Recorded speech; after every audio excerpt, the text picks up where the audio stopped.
In the last video we finished by assembling the engine, stuffing it in the frame and firing it up.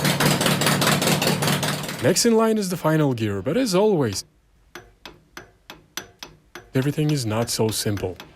We disassemble this garbage, and it is actually garbage. The lid is trashed since it has already just peeled off the bearing, it won't hold even after punch taking it, everything and everywhere is loose, just as always. But I want to install this particular unit since it came with the engine. Well, that's the kind of quirk I have, so I'll have to tinker with it. So I washed it, found a good cover, good bearings, and everything else. For some reason, different gear and pinion didn't fit. The lid simply didn't sit fully regardless of the adjustment. So I decided to leave the original parts with the murdered pinion.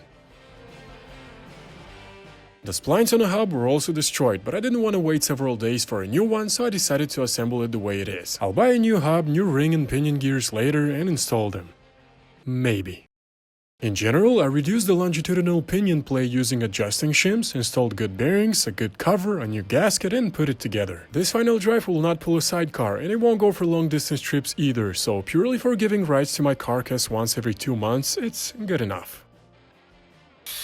Next in line is the exhaust. For the exhaust I found an old pipe out of a 412 Moskvich, which has all the bends I need. But this pipe is a little larger than I need, so I welded into its end a piece of smaller diameter pipe, the inner diameter of which is same as the outer diameter of a Dnepr header. Next, everything is according to the standard. Marking, cutting, welding, trying it on, and we get the exhaust.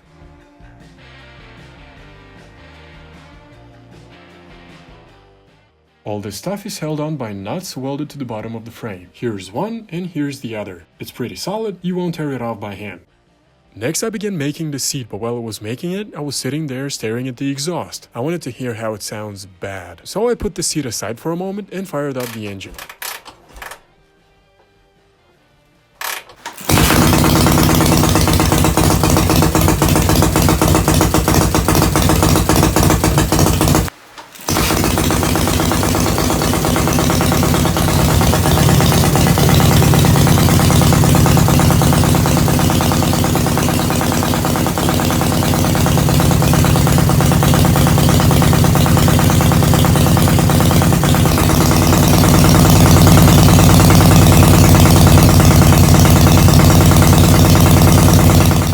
But running it in a garage was not enough for me, so I wanted to listen to it outside. Of course the camera doesn't convey this deep roar, but the sound is just violent.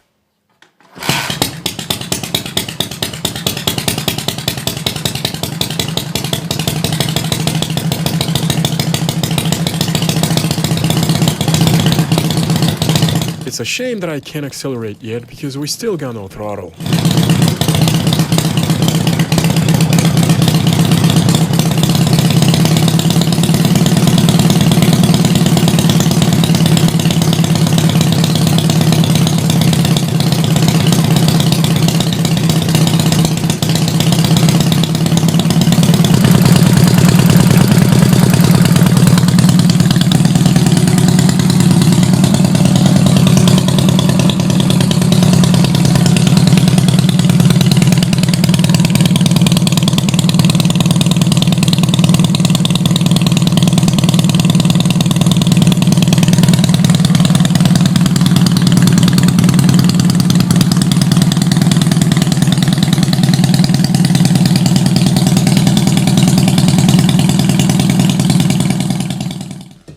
Now with my mind in peace, I can take care of the seat. First I cut off the excess, then gave it an appropriate shape.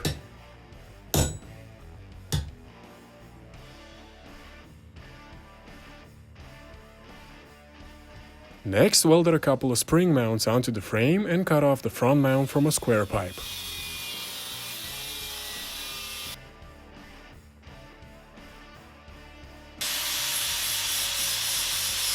Then welded the mount to the seat. Drilled a hole, and voila, the seat base is ready.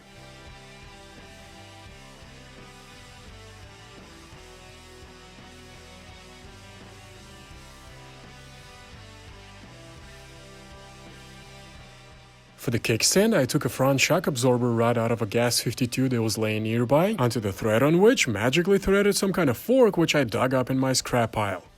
Cut off the bushing ear.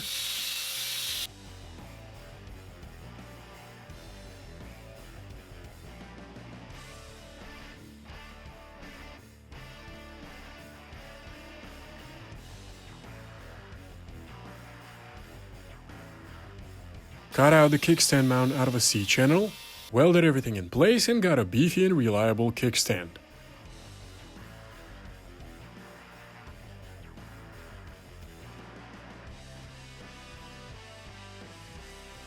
Well, in this part of the video, all we have left is to upholster the seat.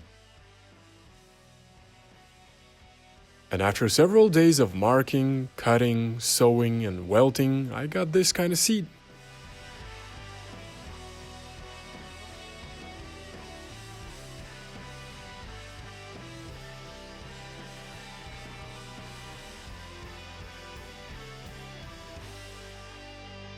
After that, I did the same with the pillion pad and got this.